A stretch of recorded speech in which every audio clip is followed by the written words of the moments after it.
सरस्वती नमस्तुभ्यं वरदे कामरूपिणी विद्यारम्भं करिष्यामि सिद्धिर्भवतु मे सदा।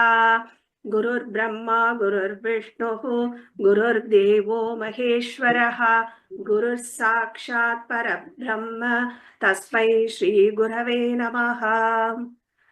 नारायणं पद्मभवं वसिष्ठं शक्तिं च तत्पुत्र पराशरं च व्यासं शुकं गौडपदं महान्तं गोविन्दयोगीन्द्रमतास्य शिष्यं श्रीशङ्कराचार्यमतास्य पद्म पादं च हस्तामलकं च शिष्यं तं तोटकं वार्तिककारमन्यान् अस्मद्गुरून् सन्ततमानतोऽस्मि। श्रुति स्मृति पुराणानाम् आलयं करुणालयं नमामि भगवत्पादं शङ्करं लोकशङ्करं शङ्करं शङ्कराचार्यं केशवं बादरायणं सूत्रभाष्यकृतौ वन्दे भगवन्तौ पुनः पुनः। सदाशिवसमारम्भां शङ्कराचार्यमध्यमाम् अस्मदाचार्यपर्यन्तां वन्दे गुरुपरम्पराम्। श्री शंकर गुरुभ्यो नमः। श्री रामकृष्ण गुरुभ्यो नमः। श्री परमहंस गुरुभ्यो नमः। वासुदेवेन्द्र योगीन्द्रं नत्वा ज्ञानप्रदं गुरुं मुमुक्षूणां हितार्थाय तत्त्वबोधो विधीयते। எல்லாருக்கும் நமஸ்காரம். தத்துவபோதம் இத கொஞ்சம் சாண்ட் பண்ணிடலாமா? இதை எடுத்துக்கோங்களேன். மங்களாச்சரணம் வாசுதேவேந்திர யோகீந்திரம் நத்வா ஞானப்ரதம் குரும் முமுக்ஷூணாம் ஹிதார்த்தாய தத்வபோதோ விதீயதே. साधन चतुष्टय संपन्नम अधिकारिणां मोक्ष साधन भूतं तत्विवेक प्रकारं वक्ष्यामः। साधन चतुष्टय किं नित्यानित्य वस्तु विवेकः इहामूत्रार्थ फलभोग विरागः शमादि षट् संपत्ति मोक्षत्वं चेति। नित्यानित्य वस्तु विवेकः नित्य वस्तु एकं ब्रह्म तद्व्यक्ततिरक्तं सर्वम् अनित्यम् अयमेव नित्यानित्य वस्तु विवेकः। विरागः कः इह स्वर्ग भोगेषु इच्छाराहित्यं शमादि साधन संपत्तिः का समोदम उपरमस्तितिक्षा श्रद्धा समाधानं च इति। शमः कः मनोनिग्रहः दमः कः चक्षुरादि बाहेन्द्रिय निग्रहः उपरमः स्वधर्मानुष्ठानमेव। तितिक्षा का शीतोष्ण सुख दुःखादि सहिष्णुत्वं श्रद्धा कीदृशी। गुरुवेदांत वाक्यादिषु विश्वास श्रद्धा समाधानं किं चित्तैकाग्रता मुमुक्षुतं किं मोक्षो मे भूयाद् इति इच्छा। एतत् साधन चतुष्टयं ततस्तत्व विवेक साध्याधिकारिणे भवन्ति. சோ இந்த கிரந்தத்தை கொஞ்சம் நம்ம ரிவைஸ் தான் பண்ண போறோம். ஓகே, இந்த கிரந்தம் தத்துவபோதம்ங்கிறது ஒரு மோட்ச கிரந்தம். சோ மோட்ச கிரந்தம்னா என்னன்னா, ஒரு முமுட்சுக்கு சாதனமா இருக்கக்கூடியதுதான் மோட்ச கிரந்தம். முமுட்சோஹோ சாதனம். சோ இது ஒரு வேதாந்தம், வேதாந்த கிரந்தம். உபனிஷத்துகள் தான் வேதாந்தம்னு சொல்லப்படுறது. ஏன்னா வேதத்துல ரெண்டு இருக்கு, கர்மகாண்டம் அண்ட் ஞான காண்டம் இல்லையா? கர்மகாண்டம்ங்கிறது என்ன ஆக்ஷன் பண்ணும், அதுக்கு என்ன பலன் அப்படின்னு சொல்றதுதான் கர்மகாண்டம். இது பண்ணு உனக்கு இந்த பலன் கிடைக்கும், இது பண்ணலன்னா உனக்கு இந்த பாவம் சேரும், இந்த மாதிரி சொல்றதுதான் கர்மகாண்டம். ஆனா ஞான காண்டம்ங்கிறது உபனிஷத். சோ இங்க இது அதுக்கு கீழேதான் இந்த கிரந்தம் வரும். சோ இந்த உபனிஷத்துகள்ல உள்ள ஒரு சாரம், அதை எடுத்து ஆச்சாரியர் சுருக்கமா நமக்கு தத்துவபோதம் அப்படிங்கிற ஒரு டெக்ஸ்ட் அது கொடுத்திருக்காரு. சோ இந்த வேதாந்த டெக்ஸ்ட் அதெல்லாம் நீங்க மற்ற டெக்ஸ்ட் மாதிரி எல்லாருக்கும் சொல்ல முடியாது. ஏன்னா அந்த ரிசீவர்ஸ் எல்லாரும் இதை ரிசீவ் பண்ண முடியாது. அதனாலதான் கிருஷ்ணர் சொல்வார், ந அபக்தாய ந அதபஸ்காய. ஒரு தபஸ்ல இல்லைன்னா அவனுக்கு சொல்லாத, பக்தனா இல்லையா அவனுக்கு சொல்லாத, அஸ்ரூஷவே ந கேட்கறதுக்கு ரெடியா இல்லையா அவனுக்கும் சொல்லாத, அப்படின்னு சொல்றாரு இல்லையா. சோ ந பிருஷ்டகா கசியச்சித் ப்ரூயாத் ந ப்ரூயாத் அந்நியாயதகா பிரிச்சதி. அவளுக்கும் சொல்லாத, நிறைய கண்டிஷன் சொல்றாரு. ந அபிருஷ்டகா கேட்காதவளுக்கு சொல்லாத. அதுக்கப்புறம் ந ப்ரூயாத் அந்நியாயதகா பிரிச்சதி, இவாளுக்கு தெரியுமான்னு நான் பாக்குறேன், எனக்கு தெரியுங்கிறத கொஞ்சம் காட்டிக்கிறேன், இப்படி எல்லாம் வந்து கேட்கிறவாளுக்கும் நீ சொல்லாத அப்படின்னு சொல்றாரு. ஏன்னா இது வேதாந்தத்தோடது, கர்மகாண்ட டெக்ஸ்ட் மாதிரி இது கிடையாது. ஸோ இதுல வந்து receiver's very very minimum, only chosen, அவளுக்கு தான் இது கிடைக்கும். ஸோ இதுல வந்து பிரவிற்த்தி நிவிற்த்தி அப்படின்னு ரெண்டு இருக்கு. ஸோ பிரவிற்த்தினா என்னன்னா, ஒரு இது நமக்கு பிடிச்சிருக்குன்னா அதை நோக்கி நம்ம போவோம் இல்லையா, தட் இஸ் பிரவிற்த்தி. எனக்கு இது வேண்டாம், எனக்கு இது துன்பத்தை கொடுக்கும் அப்படின்னு நினைச்சு நம்ம விலகிறது வந்து நிவிற்த்தி. ஸோ இந்த பிரவிற்த்தி நிவிற்த்திக்கு காரணம் வந்து ராகத்வேஷங்கள். ஸோ ஒரு இடத்துல ராகம்னாலும் அட்டாச்மெண்ட். ஸோ எங்க எனக்கு அட்டாச்மெண்ட் இருக்கோ, எங்க எனக்கு பிடிக்கிறதோ அங்க பிரவிற்த்தி ஆவேன். எதுல எனக்கு வந்து துவேஷம் இருக்கோ, எது எனக்கு பிடிக்கலையோ அதுல இருந்து நான் நிவிற்த்தி ஆவேன். ஸோ இந்த பிரவிற்த்தி நிவிற்த்தி, இந்த ராகத்வேஷங்கள் தான் நமக்கு வந்து இதை கொடுக்கறது, சுக துக்கங்களை மாறி மாறி கொடுத்துட்டே இருக்கிறது. இதுதான் இந்த பேஸா இருக்கிறதே இந்த ராகத்வேஷங்கள் தான். அதனாலதான் கிருஷ்ணர் ராகத்வேஷத்தை பத்தி அவ்வளவு சொல்றார். காமக்ரோதகா அதை அதோட ஈக்குவேட் பண்ணுவார். காமம் தான் இந்த ராகம். ஸோ இந்த துவேஷமா இருக்கிறது தான் குரோதமா மாறும். ஸோ அதெல்லாம் நம்ம அவாய்ட் பண்ணணும். இது வந்து ஒரே ஸ்ட்ரெச்ல பண்ண முடியாது. ஸோ இந்த உபனிஷத் கிரந்தங்கள் எல்லாம் உள்ள வாங்கி கொஞ்சம் கொஞ்சமா நம்ம அதுலேருந்து நம்ம கிட்ட இருக்கிறது அதெல்லாம் விளக்குறோம். எதுக்காக அப்படின்னா துக்கவர்ஜனம், இன்னொன்னு சுகவர்தனம். ஸோ இந்த ஒரு துக்கத்தை நம்ம வந்து வர்ஜனம் பண்ணணும் அப்படின்னா, எல்லா பூதங்களுமே சுகத்தை நோக்கி தான் போறது, அது பை டிஃபால்ட். அது ஒரு எறும்பு எடுத்தினாலும் சரி, இல்ல ஒரு யானை எடுத்தினாலும் சரி, மனுஷன் எடுத்தினாலும் சரி, எங்க சுகமா இருக்கோ அதை நோக்கிதான் பிரவருத்தி. ஏன்னா அவன் சுகஸ்வரூபம். எல்லா பூதங்களுமே, அந்த ஜீவன்கள் எல்லாமே சுகஸ்வரூபமா இருந்ததுதான்.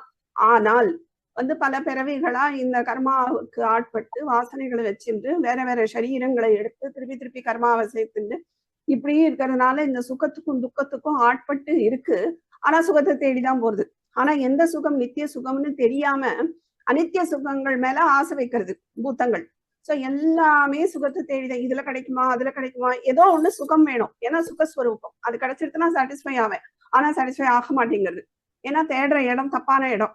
அதனால சுகம் பெர்மனண்டா இருக்க மாட்டேங்கிறது. சோ இந்த துக்கங்களை வர்ஜனம் பண்ணணும், அந்த சுகத்தை வர்தனம் பண்ணணும். அது எல்லா ஒரு மாடையும் வச்சுக்கோங்களேன், ஒருத்த கம்பை எடுத்தாச்சுன்னா அது ஓடுறது இல்லை. சோ அதுக்கு தெரியாது எனக்கு வந்து இது கம்பை எடுத்தா எனக்கு வலிக்குங்கிறது அதுக்கு தெரியாது.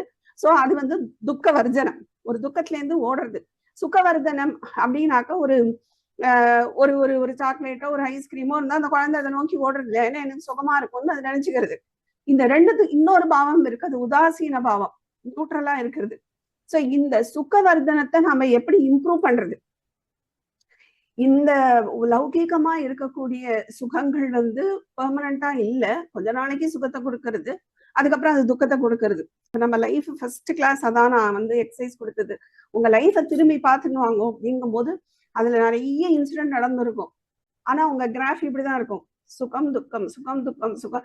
கன்சிஸ்டண்டா சுகத்திலயும் இருக்காது, கன்சிஸ்டண்டா துக்கத்திலயும் இருக்காது.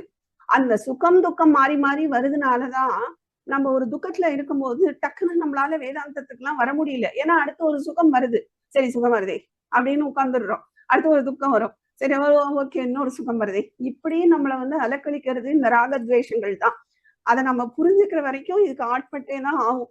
சோ இது வந்து எப்படி நம்ம இம்ப்ரூவ் பண்ணணும்? இந்த சுகத்தை வந்து பெர்மனன்ட் சுகமா இருந்தாதான் நான் துக்கப்பட மாட்டேன். அது வரைக்கும் அது எந்த சுகமா இருந்தாலும் லௌகீக சுகம் ஒரு நாள் அது துக்கத்துலதான் முடியும். நம்ம லைஃபே நம்ம திரும்பி பார்த்தா தெரியும், எதை நான் சுகம் சுகம்னு தேடி போனேனோ அதெல்லாம் ஒரு நாள் எனக்கு வலியை கொடுத்துருக்கு, அது நமக்கே தெரியும். சோ அப்ப எது எனக்கு வலியை கொடுக்காத ஒரு சுகமா இருக்கணும், அதை நான் எப்படி வர்தனம் பண்ணிக்கணும், எப்படி வளர்த்துக்கணும், அப்படிங்கும் போதுதான் இந்த வேதாந்தம் வருது. சோ இப்படி வேதாந்தம் படி இருந்தாதான் உண்மையான சுகத்தை நம்ம அடைய முடியும். அதுக்குதான் அதுதான் நிரதிஷிய சுகப்பிராப்தி அத்தியந்த துக்க நிவர்த்திகின்னு பார்த்தோம் இல்லையா. அதத்தான் வேதாந்தம் சொல்றது.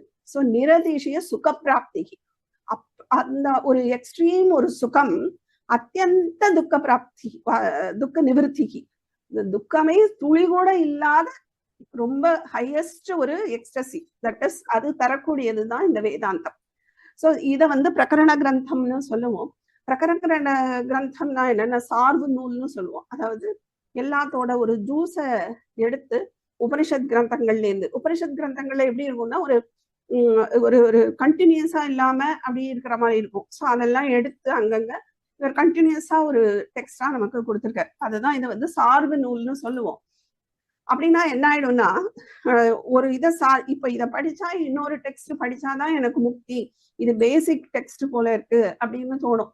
பட் ஓகே, உபநிஷத்துகள் மேல படிக்கிறதுக்கு இது தேவைதான், ஏன்னா இதுலதான் அந்த டேர்ம்ஸ் எல்லாம் இருக்கு. ஆனால் அதே சமயத்துல இந்த டெக்ஸ்டே போதுமானது ரியலைசேஷனுக்கு. அப்படிப்பட்ட ஒரு ஆழமான டெக்ஸ்ட் தான் இது பிரகரண கிரந்தமான இந்த தத்துவபோதம். சோ எதுக்காக இதை படிக்கணும்? ஏதாவது ஒரு லட்சியம் வேணும் இல்லையா? சும்மா நம்ம படிக்க மாட்டோம் எதையும். எனக்கு என்ன கிடைக்குங்கிறத நம்ம பார்ப்போம்ல. ஏதாவது ஒரு எனக்கு கிடைக்கிறதா இருந்தா தான் நான் அதை நோக்கி பிரவருத்தியே ஆவேன்.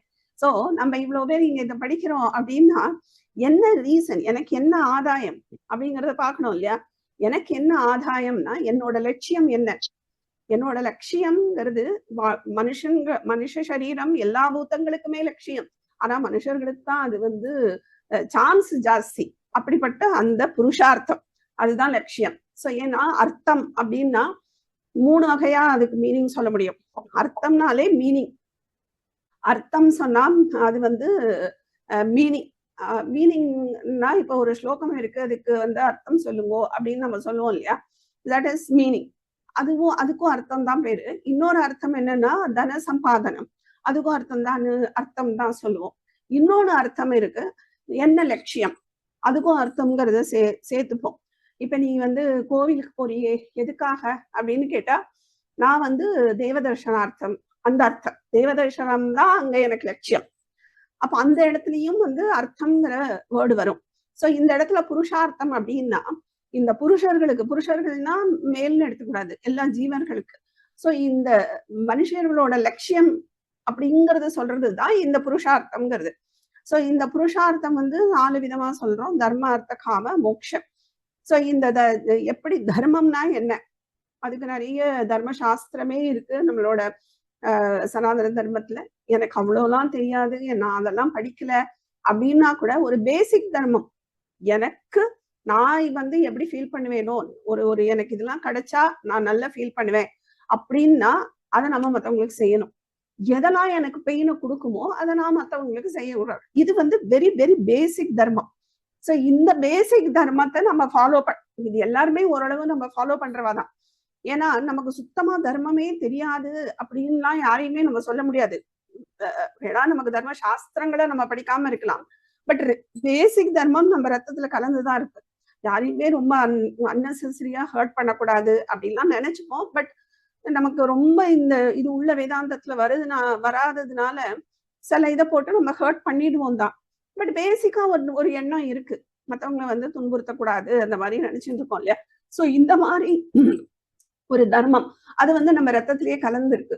அது வந்து நம்மளோட அந்த கோத்திரம்னு சொல்லுவோம் இல்லையா? அதெல்லாம் முனிவர்களோட பரம்பரை தான். எல்லாருமே ஒவ்வொரு முனிவர்கள் வழி வந்ததுனால அது பேசிக்கா இருக்கதான் செய்யும். எவ்வளவு காலங்கள் கடந்தா கூட அது உள்ள இருக்கதான் செய்யும். சோ அது தர்மம். தர்மப்படி எது தர்மம் எது அதர்மம்ங்கிறது தெரியற அளவுக்கு ஒரு நாலேஜ் நமக்கு இருக்கு, அது தர்மம். அர்த்தம்னா தன சம்பாதனம். சோ தன சம்பாதனம் அப்படின்னா எனக்கு என்ன தேவையோ, ஒரு கிரகஸ்தாசிரமத்துல இருக்கிறவங்களுக்கு என்ன தேவையோ அடிப்படை தேவைக்கு சம்பாதிக்கலாம், அது சாஸ்திரம் ஒத்துக்கிறது. ஏன்னா கிரகஸ்தாசிரமத்துல இருக்கும்போது ஒரு குழந்தைகள் இருக்கும், அந்த குழந்தைகளுக்கு படிப்புக்கோ எதுக்கோ நம்ம வந்து சம்பாதிச்சுதான் ஆகணும், சாப்பாட்டுக்கோ ஒரு பேசிக் ரெக்குவயர்மெண்ட்டுக்கு. சோ அந்த குழந்தைகள் தன்னோட காலில் இருக்கிற வரைக்கும் அந்த பேரண்ட்ஸோட ரெஸ்பான்சிபிலிட்டிஸ். ஸோ அதுக்கு அவளுக்கு கொஞ்சம் தனம் வேணும் தான். சோ அந்த அர்த்த சம்பாதனத்தை ஒத்துக்கிறது. ஆனா எது வழியா வரணும்? தர்மத்துக்கு அப்புறம் தான் அர்த்தம். தர்மம் வழியாதான் அந்த அர்த்தத்தையும் சம்பாதிக்கணும்.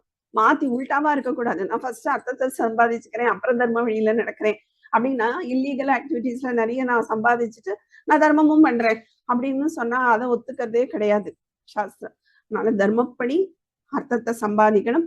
அதுக்கப்புறம் 3வது காமம், அது டிசையர்ஸ்.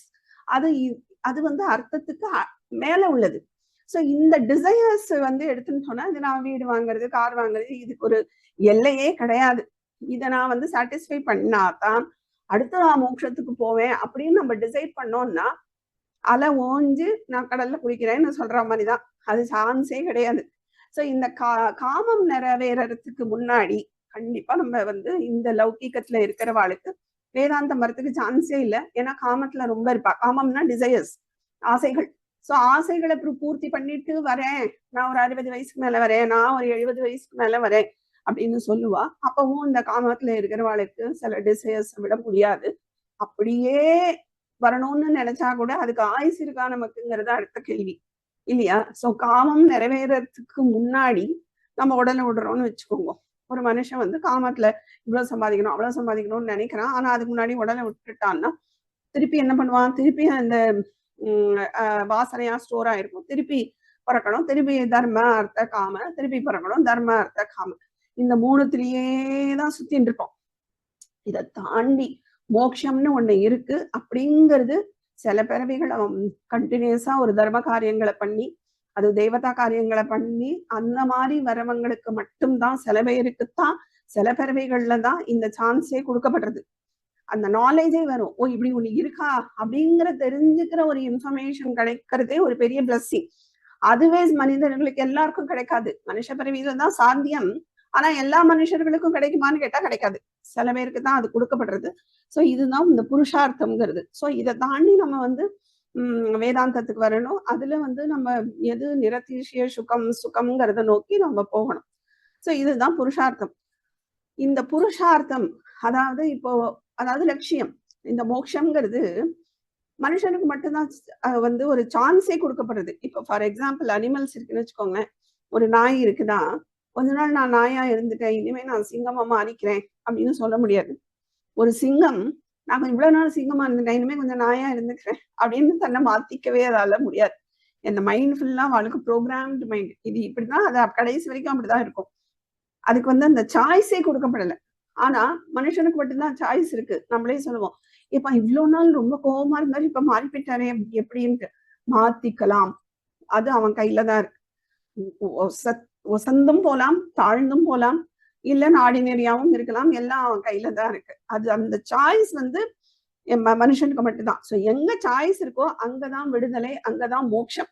ஏன்னா சாய்ஸே இல்லைங்கும் போது நானா எதுவுமே பண்ண முடியாது, நானா எந்த பிரவருத்தியுமே பண்ண முடியாது. சோ அதனாலதான் அனிமல்ஸ்க்கு எல்லாம் கிடையாது. சோ இப்ப இதுல நிரதிசய சுகத்துக்கு என்ன உபாயம்? எனக்கு அதுதான் வேணும், நிரதிசய சுகம் தான் நமக்கு வேணும். அப்ப அந்த சுகத்துக்கு என்ன உபாயம்னு பார்க்கணும். அதுதான் பெர்மனன்ட் சுகம் இல்லையா?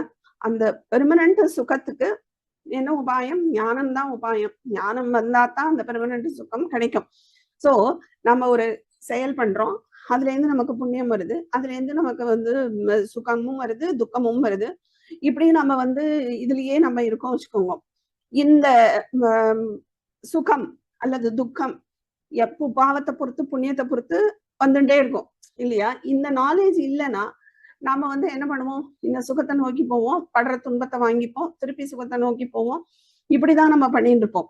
அப்ப நமக்கு ஞானம்ங்கிறது வெரி வெரி இம்பார்ட்டன்ட் ஃபார் முமுக்ஷுஸ். ஏன்னா இந்த புண்ணியத்தால ஒரு சுகம் கிடைக்கிறதே அப்படின்னா அது பெர்மனன்ட் கிடையாது. சோ போயிடுறது இல்லையா? க்ஷிணை புண்ணியே மத்தியலோகம் விஷந்தி. ஒரு புண்ணியம் பண்ணி சொர்க்கலோகம் போனா கூட அந்த புண்ணியம் இருக்கிற டைம் தான், அப்புறம் கீழே வந்துதான் ஆனும். சோ அது ஏன் அப்படின்னா, ஏன்னா இந்த டெம்பரவரியா சுகத்தை தான் கொடுக்க முடியும் இந்த புண்ணியத்தினால. சோ புண்ணியமே இல்லாத ஒரு சுகத்தை தான் நம்ம அடையணும். புண்ணியத்தினால சுகம் வந்துருதுனாலே அது டெம்பரவரி, அது வந்து சரி வராது. அப்ப நமக்கு வந்து எப்படி இருக்கணும்? புண்ணியமும் இருக்கக்கூடாது, பாவமும் இருக்கக்கூடாது. அப்படிப்பட்ட ஒரு சுகம் தான் நிரதிசய சுகம். ஓகே. சோ இதுக்கு சனாதன தர்மத்துல நிறைய தர்சனங்கள்னு சொல்லுவோம். திருஷ்யத்தை அனையன இத்தி தரிசனம். இதனால் பார்க்கப்படுகிறது, எதனால் பார்க்கப்படுறதோ அதுதான் தரிசனம். சோ எதனால எதை பார்க்கப்படுறது அப்படின்னா, இந்த மோக்ஷம், அதாவது இந்த நிரதிசய சுகத்தை அடையறதுக்கு 6 தர்சனங்கள் சொல்லப்படுது. சோ அது நம்ம யோகம், நியாயம், வைசேஷிகம், சாங்கியம், பூர்வ மீமாம்சா, உத்தர மீமாம்சா. இந்த வேதாந்தம் உத்தர மீமாம்சாக்கு கீழே வரும். அதுக்கு கீழே தான் இந்த அத்வைத்தம், துவைத்தம், விசிஷ்டாத்வைத்தம் இதெல்லாம் வரக்கூடியது. சோ எதுக்காக 6 கொடுக்கப்பட்டிருக்கு அப்படின்னா, ஒண்ணுதான், உனக்கு ஒன்னே ஒண்ணுதான், நீ இதைத்தான் பண்ணணும் அப்படின்னு சொன்னா, எல்லாரோட மனசும் புத்தியும் அந்த வாசனையும் அதை பிடிச்சுக்குமான்னு தெரியாது. சோ அதனால ஒவ்வொரு கிரந்தங்கள் சின்ன சின்ன சேஞ்சஸ் இருக்கும்.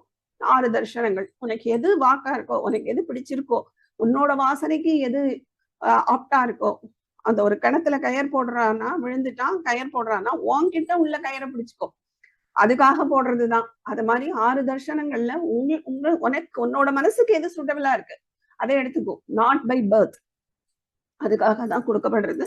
சோ 6மே பெரிய ஞானிகளால கொடுக்கப்பட்டதுதான்.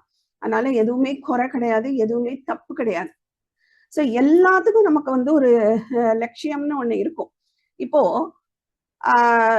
ஆத்மாங்கிறத நம்ம ரியலைஸ் பண்ணணும் அப்படின்னா அதுதான் நம்ம லட்சியம். ஆனா அந்த ஆத்மாங்கிறது ஏதோ ஒரு இடத்துல இருக்கு, நான் போய் அதை அடையணும் அப்படி கிடையாது இங்க. சோ இத வந்து நம்ம வந்து உள்ள ஏற்கனவே இருக்கு. இததான் வந்து ஒரு நியாயத்துல சொல்லுவா சான்ஸ்கிரிட்ல. என்னன்னா, ஒரு ஹார, அதாவது ஒரு நெக்லஸ் போட்டு இருக்கா வச்சுக்கோங்களேன். அந்த நெக்லஸ் போட்டு இருக்கிறது மறந்து போயிடுறா. எங்க வச்சேன், ஐயோ எங்க வச்சேன் தெரியலையே அப்படி. அப்ப யாரோ பார்த்துட்டு, எதுக்கு தேடிட்டு இருக்க, உன் கழுத்துல தானே இருக்கு அப்படின்னு சொல்றா வச்சுக்கோங்க. ஓ அப்பா கிடைச்சிடுது. கிடைக்கல, அது அங்கேதான் இருக்கு, அது ஒண்ணும் வேற எங்கேருந்தோ கிடைக்கல. அதே மாதிரி நம்ம சுகஸ்வரூபம்ங்கிறது நம்ம கிட்டதான் இருக்கு, அது வேற எங்கேருந்தோ வரப்போறது இல்ல, வேற எங்கேயோ போய் தேட வேண்டாம், உள்ள இருக்கு. அதை சுத்தி நிறைய ஆவரணம் போட்டு வச்சுட்டு இருக்கோம். அதை விளக்கணும். விளக்கிட்டா தானா பிரகாசம் ஆயிடும். அதை விளக்க பிரகாசப்படுத்த இன்னொரு விளக்கு வேணுங்கிற அவசியம் இல்லை.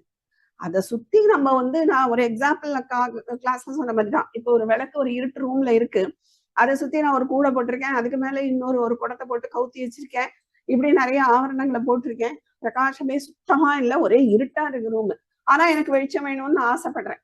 ஆனா அது என் பக்கத்துலதான் இருக்குங்கிறதே எனக்கு தெரியல. அதனால ஒரு ஜன்னல் வழியா ஒரு வண்டி போறது, அதை பார்த்துட்டு ஓ இதான் வெளிச்சம்னு ஓடி போறேன். அது கொஞ்ச நேரம் இருக்கு, அப்புறம் போயிடுறது.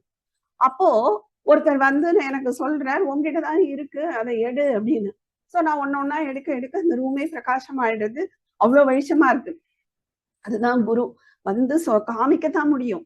கூட இருந்து அவர் வந்து வாசனைகளை கரெக்ட் பண்ணிப்பார், அவர் வந்து நம்மள அப்படியே கூட்டின்னு போயிடுவார், அப்படிலாம் கிடையாது. சோ அவர் வந்து வழிதான் காட்டுவார். அது இருக்கு பாரு, அந்த தூக்கு. சோ அந்த மாதிரி வழி காட்டுறவர் தான் குரு. நம்ம தான் அதுக்கு முயற்சி பண்ணணும். அப்பதான் வந்து நம்ம அந்த நிரதிசய சுக பிராப்திய அடைய முடியும். சோ இப்போ இந்த போட்டிருக்கோமே இந்த கூடை சொன்னேனே, அதுதான் நம்மளை சுத்தி இருக்கிற ஆவரணங்கள். சோ நம்ம நிறைய போட்டு வச்சிருக்கோம். ஒரு சங்கல்பம், ஒரு எதிர்பார்ப்பு, ஏகப்பட்ட சங்கல்பம், ஏகப்பட்ட எதிர்பார்ப்பு. ஒரு ஜென்மால இல்ல, கோடி ஜென்மால போட்டு வச்சிருக்கோம். எல்லாம் சஞ்சிதத்துல வேற நம்ம டெபாசிட் பண்ணி வச்சிருக்கோம். அப்பப்போ எடுத்துன்னு வந்து சரி இதை செலவு பண்ணிடணும் அப்படின்னு வர்ற இடத்துல இன்னும் ஒரு 10 அப்படி சேர்த்து நிறைய சேர்த்துட்டோம். சோ அதனால நமக்கு வந்து இப்ப அட்லீஸ்ட் இந்த நாலேஜ் வந்த அப்புறமாவது நம்ம இதை இன்னும் கொஞ்சம் சேர்க்காம அட்லீஸ்ட் இருக்கிறத வந்து கழிச்சுட்டு ஒரு ரியலைசேஷன் ஆயிட்டோம்னா எல்லாமே கேன்சல் ஆக போறது. சோ அதை நோக்கிதான் நம்ம போனோம். அதுதான் நிரதிசய சுகம். இப்ப நான் வந்து சுகத்தை தேடுறேன்ல, எல்லாருமே சுகத்தை தான் தேடுறோம். ஏன் ஒரு அனுபவம் இல்லாம நம்ம சுகத்தை தேட முடியாது? இப்போ ஒரு குழந்தை ஐஸ்கிரீம் சாப்பிடுறதுன்னா அந்த குழந்தைக்கு முதல்ல இது ஐஸ்கிரீம் அப்படின்லாம் தெரியாது. ஆனா லேசா ஒரு வாயில வச்சப்பறம் தான் தெரியும், அச்சோ இது இவ்வளவு டேஸ்டான, அதுக்கப்புறம் விடாது. அப்போ நாம சுகத்தை தேடி போய் ஒரு துக்கத்தை சம்பாதிச்சுன்னு வரோமே, அப்ப நமக்கு உள்ள என்ன இருக்கு? ஒரு தேடல் சுகத்தை நோக்கி இருக்கு. அப்ப அந்த அனுபவம் எனக்கு முன்னாடி இருந்திருக்கணும், இருக்க கண்டுதான் நான் அதை நோக்கி போறேன். அப்ப நான் சுகஸ்வரூபமா இருந்திருக்கேங்கிறதுக்கு இதுவே எக்ஸாம்பிள், இதுவே பேஸ், ஆதாரம். சோ இதை வச்சே நம்ம புரிஞ்சுக்கலாம். அப்ப நான் சுகஸ்வரூபமா இருந்திருக்கேன், இந்த சுகத்தை தேடிதான் நான் ஆனா வேற இடத்துல தேடிட்டு இருக்கேன். அதுதான். சோ இதெல்லாம் நம்ம தெரிஞ்சுக்கிறதுக்கு தான் இந்த வேதாந்தம். சோ இது நமக்கும் மற்ற மிருகங்களுக்கும் நிறைய வித்தியாசம். இது தேடுறதுலதான் நம்மளோட வித்தியாசத்தையே காட்ட முடியும். இல்லைன்னா ஆகார நித்ரா பயம் மைதுனம் சாமானியம் ஏத்தே பசுவிர் நரானா. ஒரு பசுக்கும் மனுஷனுக்கும், நரர்கள்னா மனுஷியர்கள், சோ இவாளுக்கும் சேமா இருக்கு. ஆகாரம் ரெண்டும் சாப்பிடுறது, நித்ரா ரெண்டும் நித்ரா தூக்கம் இருக்கு, பயம் ரெண்டும் பயப்படுறது, மைத்துனம் ரெண்டுத்துக்கும் இருக்கு. அப்ப என்னதான் வந்து சாமானியம் ஏத்தே ரெண்டுமே சமமா இருக்கு. அப்ப நம்ம ஒரு பசு பட்சிட்டேந்து நம்ம ஒரு மனுஷங்கிற ஒரு இது எப்ப வரும் அப்படின்னா, புத்திர்ஹி தேஷாம் அதிகோ விசேஷா. புத்தின்னு ஒண்ணு இருக்கே, இந்த ஆத்ம புத்தி, அதுதான் விசேஷமா சொல்லப்படுறது. அது இருந்தாதான் டிஃபரன்ஸ். சோ புத்தியாவிஹீனாக பசுவிர் சமானாக. அந்த புத்தி இல்லைன்னா எல்லாரும் மனுஷனும் ஒண்ணுதான். இந்த பசுனா மிருகங்கள். சோ மிருகங்களும் மனுஷனும் ஒண்ணுதான். அப்ப இதை நோக்கி நம்ம ஸ்டெப் வைக்கும் போது நமக்கு நிறைய தடைகள் வரத்தான் செய்யும். ஏன்னா நல்ல காரியம் அது உலக வழக்க விட்டு கொஞ்சம் நம்ம திரும்புறோம்ல. அப்ப இந்த இப்படியே இருந்து பழகிட்டோம். இப்ப ஃபார் எக்ஸாம்பிள் ஒரு கிச்சன்ல வேலை இருக்கு, இல்ல ஆபீஸ் போகணும், இந்த மாதிரி ஒரு ரொட்டீன் ஒர்க்கை விட்டுட்டு நான் இது பண்ண போறேன் அப்படின்னு சொல்லும் போது சப்போர்ட் கிடைக்குமா? கண்டிப்பா கிடைக்காது. அதை எதிர்பார்த்துதான் இங்க வரணும். சோ அந்த 3 தடைகளை சாஸ்திரமே சொல்றது. அதுதான் ஆதி பௌத்திகம், ஆதி பௌத்திகம், ஆத்தியாத்மிகம், ஆதி தெய்வீகம். இந்த ஆதி பௌத்திகம்ங்கிறது பூதங்களால வர தடை. பூதங்கள்னா எலி பூத்தங்கள். சோ மனுஷர்களும் அதுலதான் அடக்கம். சோ மனுஷர்களால வர தடை. சோ வீட்டுல உள்ளவங்க ஏதாவது சொல்லுவாங்க, சரி அவங்க இப்படி சொல்றாளே இதுன்னா அவங்க மேலே நம்ம தப்பா எடுத்துக்க கூடாது. ஏன்னா எல்லாருக்கும் இந்த நாலேஜ் அப்படியே கிடைச்சிடாது. நமக்கே இப்பதானே வந்திருக்கு. சோ அதனால we should give time. Okay, புரிஞ்சுக்கணும். ஓகே, இவங்களுக்கு அந்த மெச்சூரிட்டி இல்லை, அந்த நாலேஜ் இல்லை அப்படிங்கும் போது அவங்க அப்படிதான் சொல்லுவாங்கங்கிறதையும் நம்ம புரிஞ்சுக்கணும். என்னையே இப்படி சொல்றேன் அப்படிலாம் நம்ம கேட்க முடியாது. சோ இது தடைகள் வரும். ஆனா அதை நான் எப்படி சமாளிச்சு இதுக்கு வரணுங்கிறது தான் நம்ம கால்குலேட் பண்ணணுமே தவிர யாரையுமே நம்ம குறை சொல்ல முடியாது. அதுக்கப்புறம் ஆத்தியாத்மிகம். ஆத்தியாத்மிகம்ங்கிறது சொந்த தன்னோட வாசனை. அந்த வாசனை ரொம்ப ஸ்ட்ராங்கா நெகட்டிவா இருந்ததுன்னா இதை நோக்கிலாம் போக விடாது. சோ ஆத்தியாத்மிகம். ஆதி தெய்வீகம். ஆதி தெய்வீகம்ங்கிறது ஒரு தேவதா ரூபம். அதாவது டிசாஸ்டர்ஸ், ஒரு புயல் வருது, மழை வருது, ஏதோ ஒண்ணுனால இது சம்பந்தமா நம்மளால தொடர முடியல, அந்த மாதிரி எல்லாம் இருக்கிறது ஆதி தெய்வீகம். சோ இந்த என்ன நீங்க இதை எடுத்திருந்தாலும் இந்த 3த்துக்குள்ளதான் வரும். இது அதுக்கப்புறம் நிறைய தடைகளை பாகவதம் சொல்றது. அல்பாயுஷாக மனுஷர்களே அல்பாயுஷ் தான். ராயேன அல்பாயுஷாக மந்தாக சுமந்தமத்தையாக. ரொம்ப சோம்பேறிகள். அப்படியே வந்தாலும் மந்தமத்தி தான். டக்குனாலாம் எல்லாருக்கும் புரியாது. அப்படியே இருந்தாலும் உபத்ருதாகனா ஒரு கொஞ்சம் வியாதி இருக்கும், இது இருக்கும், ஏதோ ஒண்ணு டிஸ்டர்பன்ஸ் இருந்துட்டே இருக்கும். அதுதான் சொல்றேன், இதை மீறி கலியுகத்துல வருதுங்கிறது ரொம்ப கஷ்டம் அப்படின்னு. அப்ப நாம இங்க இவ்வளவு பேர் நம்ம இவ்வளவு தூரம் டிராவல் ஆயிருக்கோம்னா இதெல்லாம் மீறிதான் நம்ம வந்திருக்கோம். ஆனா நம்ம இப்படி எடுத்துட்டு கூடாது. பாகவதத்திலேயே சொல்லிருக்கேன், அதனாலதான் நான் வரல, அதனாலதான் நான் கண்டிப்பா, ஏன்னா பாகவதத்திலேயே சொல்லியாச்சு வர முடியாதுன்னு. அதுக்காக சொல்லப்படல. இதெல்லாம் வரும், நம்மள வார்ன் பண்றது. இதெல்லாம் நீ அப்படியே ஒடுங்கிடக்கூடாது, இதையும் தாண்டிதான் நீ காட்டணுங்கிறது. அதைத்தான் நம்ம இப்ப காமிச்சிருக்கோம். சோ இப்போ ஆத்மவித்து சோகம் தரத்தி, பிரம்மவித்து ஆப்னோதி பரம். ஆமா. சோ ஆத்மவித்து யாரு இந்த ரியலைஸ் ஆறாலும் அவதான் சோகத்தை விடுறா. எந்த சோகம்? இந்த சம்சாரம்ங்கிற சோகம், அதை விடணும். சோ பிரம்மவித்து பரம் ஆப்னோதி. யாரு பிரம்மத்தை அறியறாளோ அவளுக்குத்தான் இந்த எக்ஸ்ட்ரசி, இந்த நிரதிசய சுகம். அதுக்கப்புறம் மங்களாச்சரணம். சோ மங்களாச்சரணம்ல என்ன சொல்றாருன்னு எடுத்துக்கோங்க. ஆக்சுவலா மங்களாச்சரணம் எதுக்காக சொல்லப்படுறதுன்னா பரம்பரையா சிஷ்டாச்சாரம். அதாவது அது ஒரு பழக்கம் இருக்கு முன்னாடியிலேருந்தே. ஆச்சாரியர்கள் யாரு எந்த காவியம் எழுதினாலும் அதுல ஒரு மங்களாச்சரணம் கொடுப்பா. அது எதுக்காகனா விக்ன விநாசாய.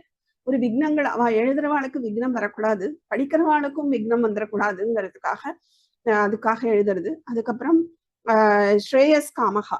ஸ்ரேயஸ் அதாவது புகழ், நல்ல மேன்மை அடையணும். அது படிக்கிறவாளுக்கும் மேன்மை வரணும், எழுதுறவாளுக்கும் மேன்மை வரணுங்கிறதுக்காக தான் இதெல்லாம் எழுதப்படுறது.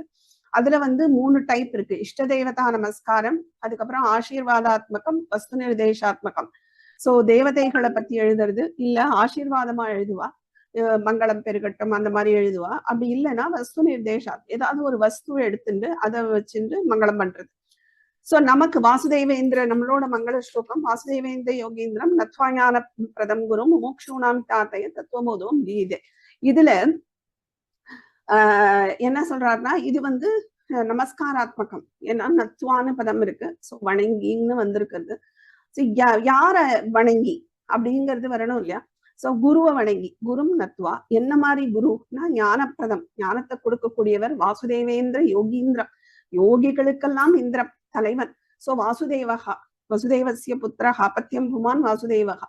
சோ கிருஷ்ணர். சோ கிருஷ்ணர் தான் யோகிகளுக்கெல்லாம் இந்திரனா இருக்கக்கூடியவர். அதையும் மீன் பண்றார். அப்படி இல்லைன்னா அவரோட குருவையும் சொல்றதா எடுத்துக்கலாம். சோ இப்படி அப்படிப்பட்ட குருவை நான் வணங்கி முமோக்ஷூணாம் ஹிதார்த்தாய, முமுட்சுக்களோட ஹிதத்துக்காக, பிரியத்துக்காக இல்ல, ஹிதத்துக்காக நான் தத்துவ போதத்தை சொல்றேன். தத்துவபோதகா அபிதீயத்தே அப்படின்னு சொல்ற. முக்ஷு மோக்ஷ் அப்படின்னு 2 தாத்து அது மூலமா வருதுதான் இந்த மோக்ஷம்னு சொல்றோம், இல்ல முமுக்ஷுன்னு சொல்றோம். இதெல்லாம் இந்த சம்சாரம் அப்படிங்கிறது என்ன சொல்றது, சம்சரத்தி அனேன இது சம்சாரகா. ஒரே பேட்டர்ன், ஒரு டிராமா நடந்துட்டே இருக்கு. இப்படி நடக்கணும், குழந்தையா இருக்கும், படிக்கணும், இது பண்ணணும், அப்புறம் மேரேஜ், இது கிரகஸ்தாசிரமம், அதுக்கப்புறம் ஆச்சு, முடிஞ்சு போச்சு. அதுக்கப்புறம் திருப்பி இப்படி இந்த டிராமாக்கு எண்டு கார்டு போடுறதுதான் இந்த வேதாந்தம். போதும் அப்படிங்கிற நமக்கே ஒரு சலிப்பு வந்துடும். இதுல நிறைய துக்கத்தை அனுபவிச்சு அந்த சோல் ரொம்ப டிராவல் ஆனாலே அப்பா போதும்பா அப்படிங்கிற மாதிரி வந்துடும். எதையோ நான் மிஸ் பண்றேன், எவ்வளவோ நான் தேடி போறேன், ஆனா நான் வேற விதமா தான் வாங்கி கட்டின்னு இருக்கேன். இதுல ஒரு சலிப்பு வரும், எதையோ ஒண்ணு நான் மிஸ் பண்றேன். சோ அந்த மாதிரி வரவாதான் இதை தேடி வர முடியும். அவளோட ஹிதார்த்தாய, ஹிதத்துக்காக நான் சொல்றேன் அப்படின்னு சொல்றேன். இந்த அதாவது இந்த மங்கள ஸ்லோகத்திலேயே அவ ஒரு இது வச்சிருவா, என்னன்னா அனுபந்த சதுஷ்டயம்னு சொல்லுவோம். எல்லா சாஸ்திரங்களையும் அனுபந்த சதுஷ்டயம் இல்லாம உள்ள போவே மாட்டான். அப்படின்னா என்னன்னா அதிகாரி, விஷயம், அப்புறம் அந்த பிரதிபாத்திய பிரதிபாதக சம்பந்தகான்னு சொல்லுவோம், அந்த சம்பந்தத்தை சொல்றது, அப்புறம் பிரயோஜனம். இந்த 4ம் முன்னாடியே சொல்லிடுவா. ஏன்னா யாரு அதிகாரி இல்லையோ அவன் இதை படிக்கவே வேண்டாம், முதலையே தெரியும். இப்ப லௌகீகமா இருக்கிறவாளுக்கு இந்த தத்துவபோதத்தை குறித்து படின்னா நிச்சயமா முடியாது. அப்ப அவன் இதுக்கு அதிகாரி கிடையாது. சோ இங்க அதுதான் அவர் சொல்லிடுறார், யாருக்கு, முமுட்சூணாம் ஹிதார்த்தாய. சோ முமுட்சுவா இருந்தா தான் இங்க வரணும், இது அதிகாரி அப்படின்னு சொல்லிடுறார். சோ அதிகாரி, முமுட்சுக்கள், விஷயம். விஷயம்னா என்ன விஷயம், இங்க மோட்சம்தான் விஷயம் இல்லையா? அதுக்கப்புறம் அந்த சம்பந்தம் சொல்லணும். சம்பந்தம் என்னன்னா எஸ்டாப்ளிஷ் பண்ணறதுக்கும் எஸ்டாப்ளிஷ் பண்ணப்பட வேண்டிய விஷயத்துக்கும் உள்ள சம்பந்தம். அப்ப எஸ்டாப்ளிஷ் பண்றது அந்த புக்கு, அந்த கிரந்தம், அதுவும் எஸ்டாப்ளிஷ் பண்ணப்பட வேண்டிய அதுக்குள்ள இருக்கிற விஷயம், இந்த 2த்துக்கும் சம்பந்தம் இருக்கணும். புக்கு வேற ஏதோ பேரை போடணும், உள்ள வேற ஏதோ விஷயம் அப்படி இருக்கக்கூடாது. சோ அந்த சம்பந்தம் கரெக்டா இருக்கணும். அதுக்கப்புறம் பிரயோஜனம். இதுல பிரயோஜனம்ங்கிறது மோட்சம் தான் பிரயோஜனம். சோ இந்த மாதிரி இதுக்கு இவர் இங்க இத சொல்லிடுற அனுபந்த சதுஷ்டயத்தையும். சோ இதுல விஷயம்ங்கிறது என்னது, தத்துவபோதம் தான் விஷயம். தத்துவபோதகா அவிதீயத்தைன்னு சொல்றாரு இல்லையா? சோ விஷயம் தத்துவபோதம், பிரயோஜனம் முக்தி, அதிகாரி முமுக்ஷு. அதுக்குள்ள சம்பந்தம் அது டெக்ஸ்ட் படிக்கும் போதே தெரியும், அது உள்ள சம்பந்தம் இருக்கு. சோ சம்பந்தச்ச அதிகாரிச்ச விஷயச்ச பிரயோஜனம் வினா அனுபந்தம் கிரந்தாதோ மங்களம் நைவ சிஷ்யதே. சோ சம்பந்தம் இருக்கணும், அதிகாரி, விஷயா, பிரயோஜனம். இது இல்லாம ஆதவ் முதல்ல இத சொல்லாம ஒரு மங்களம் இல்லாம இந்த கிரந்தம் பண்ணப்படுறதே கிடையாது அப்படின்னு சொல்ற. அடுத்தது பிரதிஜா வாக்கியம்னு சொல்லுவோம். சாதன சதுஷ்டய சம்பன்ன அதிகாரினா மோட்ச சாதன பூத்தம் தத்துவ விவேக பிரகாரம் வக்ஷ்யாம.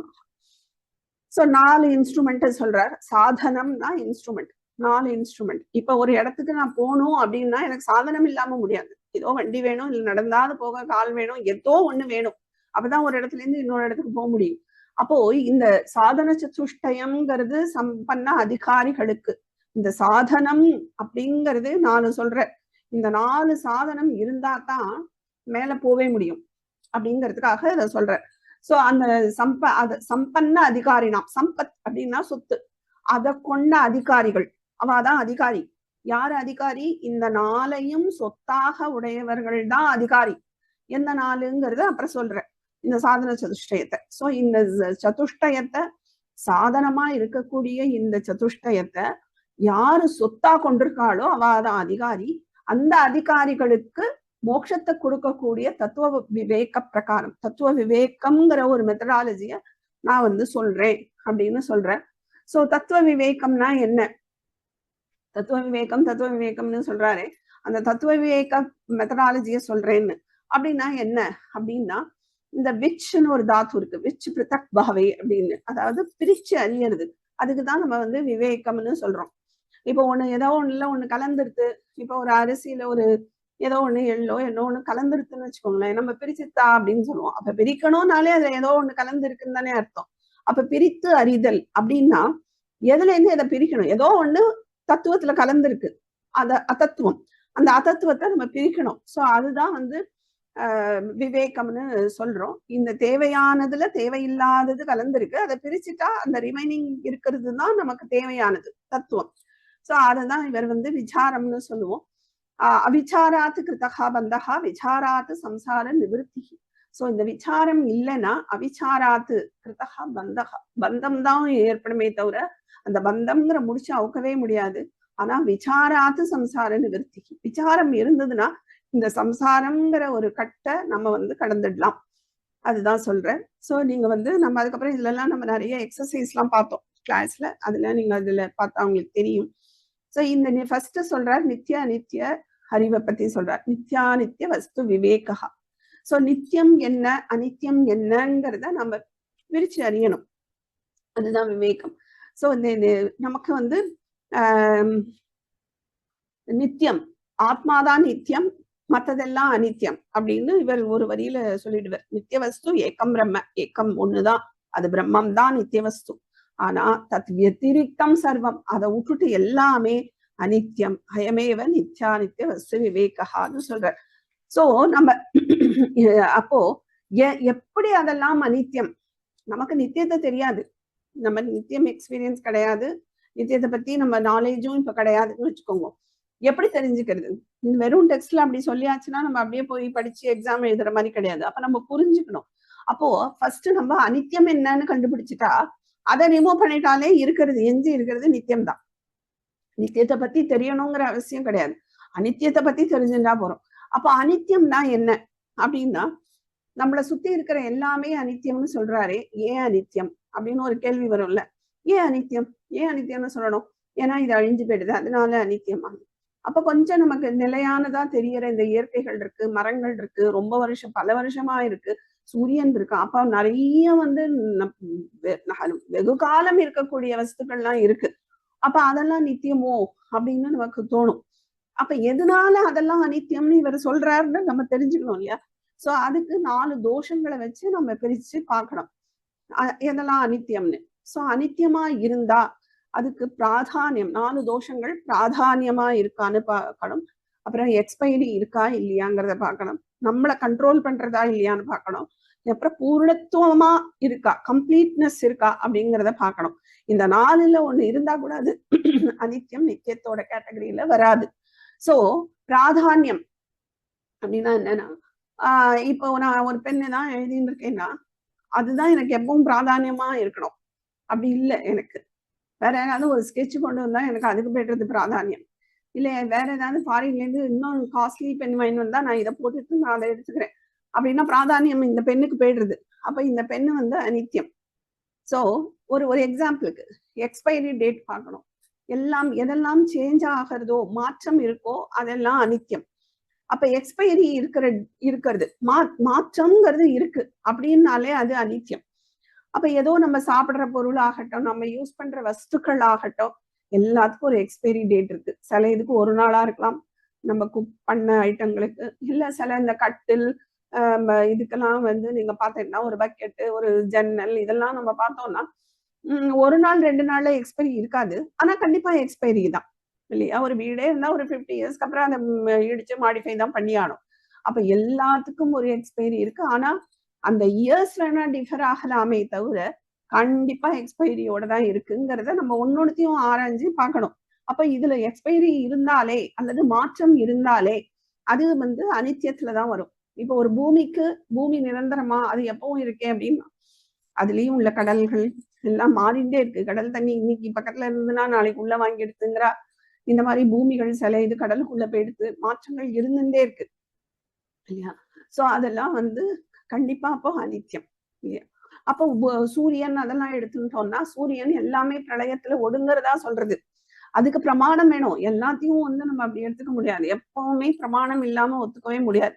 அது பிரத்யக்ஷ பிரமாணம், பிரமாணா அறிவு, அந்த பிரமாம் பிரதி நயத்தி பிரமாணம் அப்படின்னு சொல்லுவோம். அந்த பிரமாவை கொடுக்கக்கூடியது அது பிரத்யக்ஷ பிரமாணம் அப்படின்னு 3 பிரமாணங்கள் பார்த்தோம். அது நிறைய இருக்கு. 3 முக்கியமானது.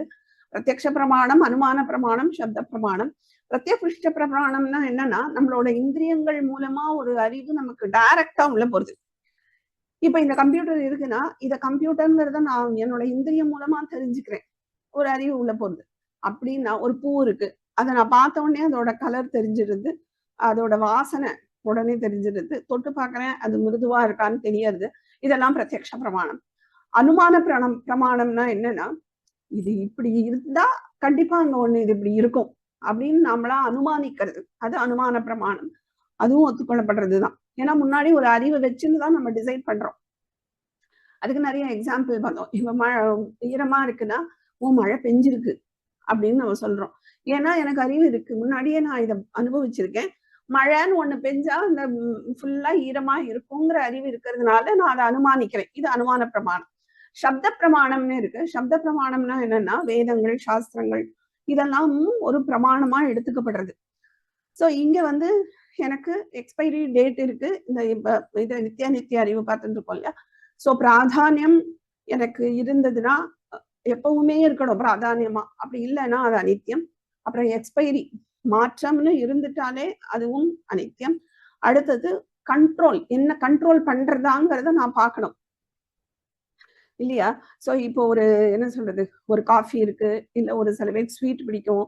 இங்கெல்லாம் என்ன அது கண்ட்ரோல் எடுத்துக்கிறது, நான் அதுக்கு ஆட்படுறேன் அப்படின்னு எடுத்துட்டாலே அது வந்து நிச்சயமா அது அனித்தியம். இன்னொன்னு பூரணத்துவம். பூரணமான அதாவது ஃபுல்ஃபில்மெண்டா எல்லாருக்கும் எப்பவும் எனக்கு அது சந்தோஷத்தை கொடுக்கறதா அப்படின்னா இல்ல. இப்போ ஒரு பெண்ணை எடுத்துட்டா எனக்கு எப்பவும் அது மட்டும்தான் சந்தோஷத்தை கொடுக்கறதா? கிடையவே கிடையாது. அப்ப அந்த மாதிரி இருந்தாலும் அது வந்து கண்டிப்பா அனித்தியம். அதனால இந்த நித்திய அனித்திய அறிவு மூலமா நித்தியங்களை கண்டுபிடிக்கிறது மூலமா நம்ம நித்தியம் இருக்குங்கிறத நம்ம தெரிஞ்சுக்கிறோம். இப்ப இந்த சூரியன் இதெல்லாம் பிரளயத்துல போறதே அப்படின்னு எனக்கு எப்படி தெரியுங்கிறதுக்கு தான் சொல்ல வந்தேன் இந்த பிரமாணங்களை. அப்ப சப்த பிரமாணம் மூலமா எடுத்துக்கிறோம். சோ சப்த பிரமாணத்துல சொல்லப்படுறது வேதத்துல. சோ யதோவா இமானி பூத்தானி ஜாயந்தே, எதுல இருந்து தோன்றதோ ஏன ஜாத்தானி ஜீவந்தி, எதனால வந்து உண்டானதா அத்தனையும் வாழ்கின்றதோ, எத் பிரயந்தி அபிசம்விஷந்தி, எதை நோக்கி போறதோ எங்க போய் அடையிறதோ, தது விஜிக்ஞாஸ்வ தத் பிரம்மைதி, அதுதான் தெரிஞ்சுக்கோ, அதுதான் பிரம்மம்னு அப்படின்னு சொல்றது. அப்ப எல்லாம் உள்ள அடையிறதுன்னு அது சொல்றது வேதம். சோ அந்த சப்த பிரமாணம் மூலமா நம்ம எடுத்துக்கிறோம். அப்ப சூரியனுக்கும் லிமிட்டட் இருக்கு, இத்தனை வருஷம் அப்படிங்கிறது இருக்கு அப்படிங்கிறது தெரியறது. இது நித்திய அறிவு. அதுல வந்து நம்ம 2 உபாயம் பார்த்தோம். இப்போ எனக்கு நித்திய அறிவுல நம்ம ஒரு பாவம் பண்றோம், கர்மா செய்யறோம், பாவம் புண்ணியம் வருது. இந்த புண்ணியத்துல நான் வந்து எனக்கு போகங்கள் கிடைக்கிறது. புண்ணியம் பண்ணதுனால நான் சில சுகங்களை நான் அனுபவிக்கிறேன். அந்த சில சுகங்கள்ல நான் வந்து போகங்களை அனுபவிக்கிறது ஒண்ணு. இன்னொன்னுதான் என்னை வந்து இந்த வேதாந்தத்துக்கு கொண்டு விடுறது. இந்த தெய்வத்தை ஆராதனம், பூஜை, புனஸ்காரம் இதெல்லாம் நம்ம ஏதோ பண்ணி ஒரு புண்ணியம் சேர்த்து வச்சிருப்போம் இல்லையா? இது இந்த வேதாந்தம் சைடுக்கு என்னை கூட்டின்னு வருது. ஏதோ ஒரு கிளாஸ் நடக்கிறது, இல்ல ஒரு உபன்யாசம் நடக்கிறதுனா எனக்கு எனக்கு அந்த இன்ஃபர்மேஷன் கிடைக்கிறது, நான் போய் உட்காந்துக்கிறேன். அது மூலமா நான் வந்து கொஞ்சம் நித்திய அறிவை வளர்த்துக்கிறேன். சோ இதுவும் இப்படியும் நடக்கலாம். இல்லைன்னா இன்னொன்னு வந்து என்னோட லைஃப என்ன இப்படி நடந்துட்டே இருக்கு, எனக்கு ஏன் நான் வந்து துக்கப்பட்டுட்டே இருக்கேன், நான் வந்து நல்லது தானே பண்றேன், ஆனா நான் சுகம் தேடி போறதெல்லாம் எனக்கு ஒரு ஏமாற்றத்தை கொடுக்கறதேன்னு லைஃப திரும்பி பார்த்தோம்னா அப்போ ஒரு அறிவு வரும். சரி, இதுக்கு நம்ம வந்து ஒரு எண்டு கார்டு போட்டே ஆனும், இது இனிமே நான் இப்படி இருக்க விட மாட்டேன், அப்ப என்ன பண்ணலாம் அப்படின்னு யோசிக்கிறோம் இல்லையா? யோசிச்சும் இந்த மாதிரி இடத்துக்கு வரலாம். சோ 2 விதமா வரலாம். இதை நம்ம வந்து ஸ்ருதி யுக்தி அப்படின்னு சொல்லுவோம். 2 உபாயம். ஒண்ணு ஸ்ருதி. ஸ்ருதியில தான் இந்த வேதங்கள், சாஸ்திரங்கள், இல்ல அதை டைரக்டா படிக்காட்டாலும் சாஸ்திரம் தெரிஞ்ச வாட்டேன்னு நம்ம கேட்டுக்கிறோம், சிரவணம். சோ இது மூலமா நமக்கு ஒரு நாலேஜ் வருது, அதை ஸ்ருதின்னு சொல்லுவோம். இன்னொன்னு யுக்தி. யுக்திங்கிறது தான் நம்மளோட எக்ஸ்பீரியன்ஸ்ல இருந்து நம்ம திரும்பி பார்த்து ஒரு அறிவு வரணும். எக்ஸ்பீரியன்ஸ் இருக்கணும், பிளஸ் அதை திரும்பி பார்க்கணும். அதை வந்து ஒரு விசாரம் பண்ணினாதான் இந்த அறிவு வரும். எக்ஸ்பீரியன்ஸ் நிறைய பேருக்கு இருக்கும். நமக்கே இப்ப பாத்தீங்கன்னா நம்மளை விட கஷ்டப்பட்டவா இந்த உலகத்துல இன்னும் கஷ்டப்பட்டு இருக்கிறவா எக்கச்சக்க பேர் இருக்கா. வீடு இல்லாம சின்ன வயசுலயே நிறைய அபியூஸ் அனுபவிக்கிறது, இல்ல இந்த போர்ல மாட்டிக்கிறது, எவ்வளவோ கஷ்டங்கள் இருக்கு. ஆனா எல்லாருக்கும் இந்த மாதிரி நாலேஜ் வந்து தான் கிட்ட வராது. அப்ப அனுபவம் மட்டும் போராது, அனுபவத்தை திரும்பி பார்த்து ஆராயிற அறிவும் இருக்கும் போதுதான் நமக்கு இந்த ஒரு நித்தியத்தை நோக்கி நம்ம வருவோம். இந்த மாதிரி வேதாந்தத்துக்கு இறங்குறோம். ஸோ இந்த மாதிரி நம்ம ரிசர்ச் பண்றோம். அப்ப நம்ம இதெல்லாம் ரிசர்ச் பண்றோம் இல்லையா, ஒரு ஆராயிரம்ல இல்ல, இந்த அறிவு வந்தப்புறம் நான் என்னோட லைஃபை போய் நான் திரும்பி பார்ப்பேன். ஓ ஆமா இல்ல, அங்க சொல்லுவா நீங்க லைஃப் திரும்பி பாருங்கோ அப்படின்னு நம்ம கூட நம்ம கிளாஸ்ல சொல்லியிருக்கேன். அப்ப நீங்க திரும்பி பார்க்கும்போது உங்களுக்கு ஒரு நாலேஜ் கிடைக்கும். ஆமா கரெக்ட் தானே, எவ்வளவு பண்ணாலும் நான் சுகம் போனதெல்லாம் அது துக்கத்துலதான் முடிஞ்சிருக்கு அப்படின்னு நம்ம ஆராயிரோம் இல்லையா. இந்த ஆராய்தலும் எல்லாருக்கும் வராது, அதுக்கு தடைகள் இருக்கு. அது என்ன தடைகள்னா ராகத்வேஷங்கள் தான். சோ ராகத்வேஷங்கள் பயங்கரமான தடைகளை கொடுக்கும். அதுக்கு நம்ம இந்த ராகத்வேஷங்கள் நம்மள இம்ப்ரூவ் ஆகவே விடாது, இந்த ஆராயவே விடாது. அதுக்கு ஒரு எக்ஸ்கியூஸ் சொல்லிடும். ஆமா ஓகே, அதனால என்ன, அது சுகமா தானே இருக்கு, இன்னொன்னு சுகமா தானே இருக்கு இப்படின்னு நினைச்சிட்டு நமக்கு ஒரு தடையை கொடுக்கும். ஏன்னா அட்டாச்மெண்ட் இருக்கும் ஒரு இடத்துல, அதை விட முடியாது நம்மளால. சோ இந்த ராகத்வேஷங்கள் ஒரு பெரிய நெகட்டிவ், அதை மீறி தான் நம்ம வந்தாகணும். சோ நமக்கு இதுக்கான சக்தி கொடுக்கறது எதுன்னு கேட்டா கர்மயோகம்.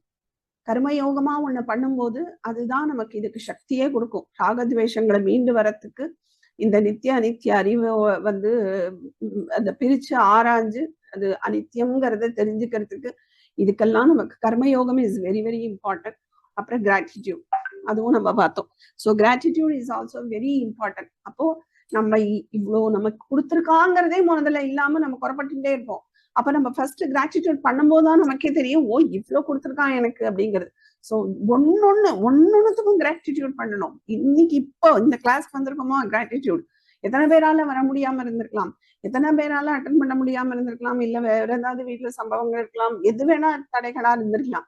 ஆனா இது ஒரு ஆப்பர்ச்சுனிட்டி. ஸோ இதுக்கு ஒரு கிராட்டிடியூட். எல்லாத்துக்கும் நீங்க ஒண்ணு சாப்பிடற இல்ல, தட்டுல சாப்பாடு வந்ததா கிராட்டிடியூட். ஏன்னா நிறைய பேருக்கு அந்த ஒரு வாய் சாப்பாடு கூட கிடைக்காம இருக்கா.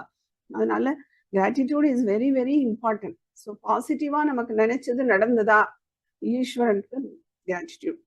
வரல, நான் இஷ்டப்படி நடக்கலையா, பிரசாதம். நீ பிரசாதம் கொடுத்துருக்க, நான் எடுத்துக்கிறேன். எனக்கு பிரசாதம் எப்பவும் டேஸ்டா தான் இருக்கணுங்கிறது இல்லை, ஸ்வீட்டா தான் இருக்கணுங்கிறது இல்லை. நீ என்ன பிரசாதம் கொடுத்தாலும் நான் எடுத்துப்பேன். ஸோ நீ இப்படி கொடுத்தாலும் நான் எடுத்துக்கிறேன், ஏதோ எனக்கு நல்லதுக்கு தான் நீ பண்றன்னு. ஆனா நான் இஷ்டப்படி நடந்தா கிராட்டிடியூட். ஸோ இந்த ரெண்டுல ரொம்ப தீவிரமா இருக்கணும். இந்த அஜ்ஞானம்னு நம்ம சொன்னோம் இல்லையா, அஜ்ஞானம் தான் மூலம். ஸோ இந்த அஜ்ஞானம், அதுக்கு தான் இந்த ராகத்வேஷங்கள், அதுதான் காமக்ரோதங்கள்னு சொல்றா. ஸோ அனித்தியங்களை நித்தியமா நாம நினைக்கிறது தான் அஜ்ஞானம். ஸோ அஜ்ஞானம்னா என்னன்னா, இந்த அனித்தியமா இதெல்லாம் இருக்குன்னு ஒரு நாலேஜ் கிடையாது. நம்ம எல்லாமே நித்தியம்னு நினைச்சிட்டு தானே போயின்னு இருக்கோம். ஸோ அதுதான் அஜ்ஞானம். இப்போ ஒரு கர்மா செய்யறோம்னா அதுல பாபம் புண்ணியம் வரும், துக்கம் வரும். ஸோ அதுல ரெண்டு இருக்கு, திருஷ்டம் அதிருஷ்டம். புண்ணியத்திலையும் திருஷ்டம் அதிருஷ்டம். இதெல்லாம் நம்ம கர்மா தியரி படிச்சுட்டு வந்ததுனால நான் ஃபாஸ்டா போயிட்டு இருக்கேன், இது நமக்கு தெரியும். சோ இந்த திருஷ்டமா இருக்கிறதுக்கு பேரு அதுக்கு, ஏன்னா இந்த லோகத்திலேயே கிடைக்கிறதுனால இகலோக பிராப்திங்கிறதுனால அதுக்கு ஐஹிகம்னு பேரு. இந்த அதிருஷ்டமா இருக்கிறது ஆமுத்திர பலன் கொடுக்கறதுனால இதுக்கு ஆமுஷ்மிகம்னு பேரு. சோ ஐகிகம் ஆமுஷ்மிகம், இந்த ரெண்டு பலனை கொடுக்கக்கூடியது திருஷ்டமும் அதிருஷ்டமும். அத மாதிரிதான் புண்ணியத்திலையும்.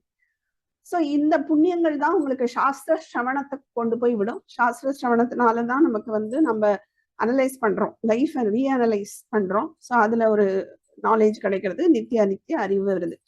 ஸோ நம்ம இந்த ஒவ்வொரு ஆப்ஜெக்டையும் எடுத்து இந்த 4 தோஷங்களை பார்த்து அதுக்கு என்ன தடைன்னு நீங்க பார்த்தீங்கன்னா அதுலயும் தெரியும் ராகத்வேஷங்கள் தான் இருக்கும். ஸோ நம்ம வாழ்க்கையில பார்த்தீங்கன்னா 4 ஆசிரமங்கள் இருக்கு இல்லையா, பிரம்மச்சரியம், அப்புறம் என்னது கிரகஸ்தாசிரமம், வானப்பிரஸ்தம், அதுக்கப்புறம் தான் சன்னியாசாசிரமம். ஸோ இந்த என்ன சொல்றது, இந்த 3 சன்னியாசம் முடியும். இந்த 3ம் ஃபர்ஸ்ட் எதுக்காக வச்சிருக்கு அப்படின்னா, இந்த பிரம்மச்சரியம் அங்க சில ரூல்ஸ் அண்ட் ரெகுலேஷன் இருக்கும். சோ பிரம்மச்சாரிகளுக்குன்னு சில தர்மங்கள் இருக்கு, அதை கிரகஸ்தர்கள் பண்ண முடியாது. கிரகஸ்தாசிரமத்துல இருக்கவங்க பிரம்மச்சரியம் அதுக்காக தான் பிரிச்சிருக்கா, ரூல்ஸ் அண்ட் ரெகுலேஷன் இருக்கு. எப்பவுமே கர்மகாண்டத்துல ரூல்ஸ் அண்ட் ரெகுலேஷன் இருக்கும்.